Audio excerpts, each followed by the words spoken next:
Hey everybody, thanks so much for joining us for week 1 of our Tough Sayings Home Group series. We're so excited about what God is going to do in these 4 weeks. Man, what a great message Pastor Allen preached Sunday, talking about some of the tough sayings that Jesus had. You know, normally in churches we see churches do things that are inviting, and we don't want to hurt anybody or offend anybody.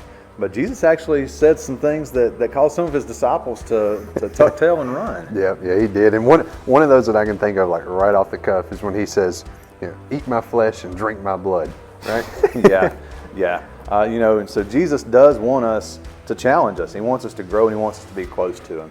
And so, this week we're actually going to talk about a passage in the Beatitudes in Matthew chapter 5. It's a big Sermon on the Mount that Jesus gives. One of the passages he talks about, he says that murder is, you've heard it said that you'll be judged for murder. But I'm telling you that if you have hatred in your heart for one of your brothers, that you'll be guilty of the same judgment. And if you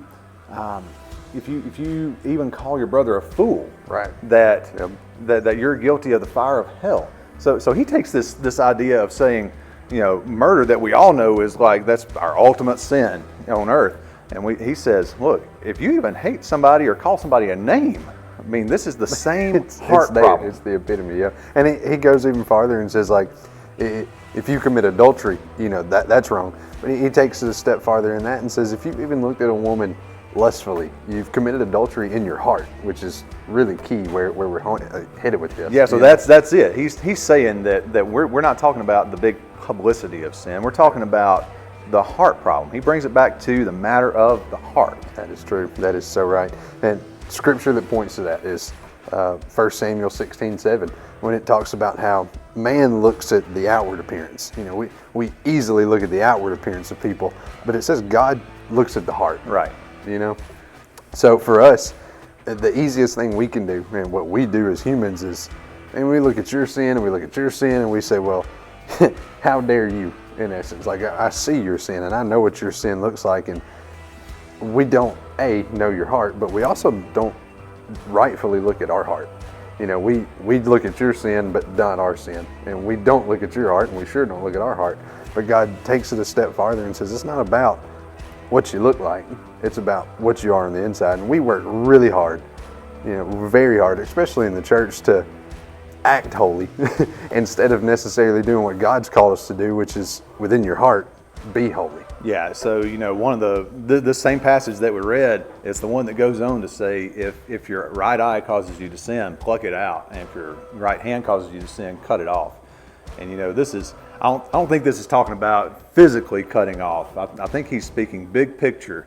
Whatever's in your life that causes you to sin, you got to get rid of that. Sin is so serious in the eyes of God that not just the things that other people can see, but what is in your heart should be totally transformed and conformed to his image and likeness.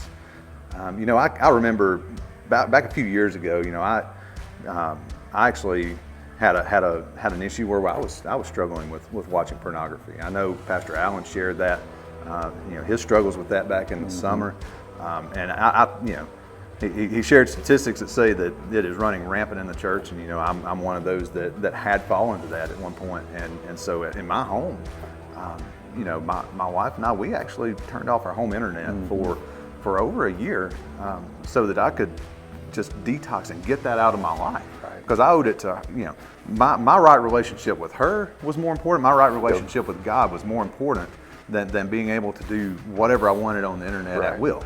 And so I think that's what God's telling us whenever he says, cut off your right hand.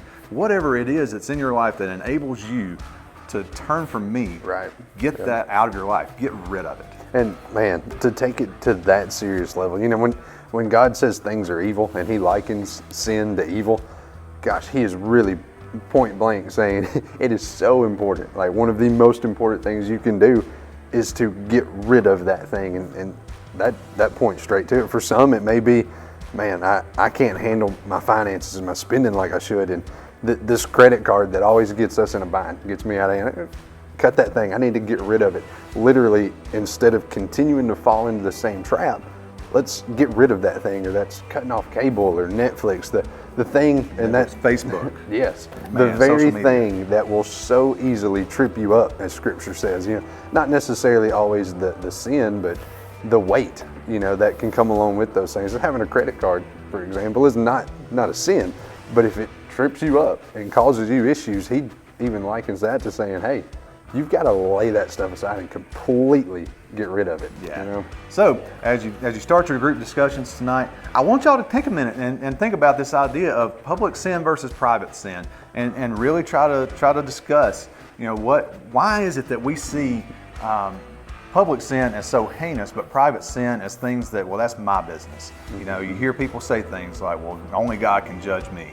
Well, God is my judge. You can't judge me. And I hear those things, and it's almost like people are saying, you know what? I've decided what I'm going to do. Right. God, if you don't like it, you can just forgive me.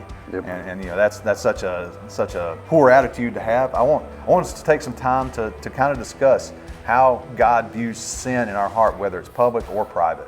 And I'll leave you with this, and y'all can think about it.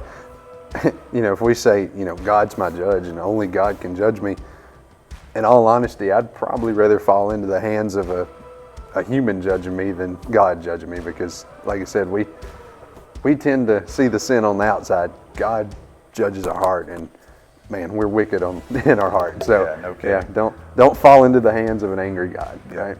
And so after that, take a look at some ways that we can apply this to our lives, to look at some ways that we can cut off the things that enable us to sin, and look at ways that we can glorify God through these tough sayings as we continue our study.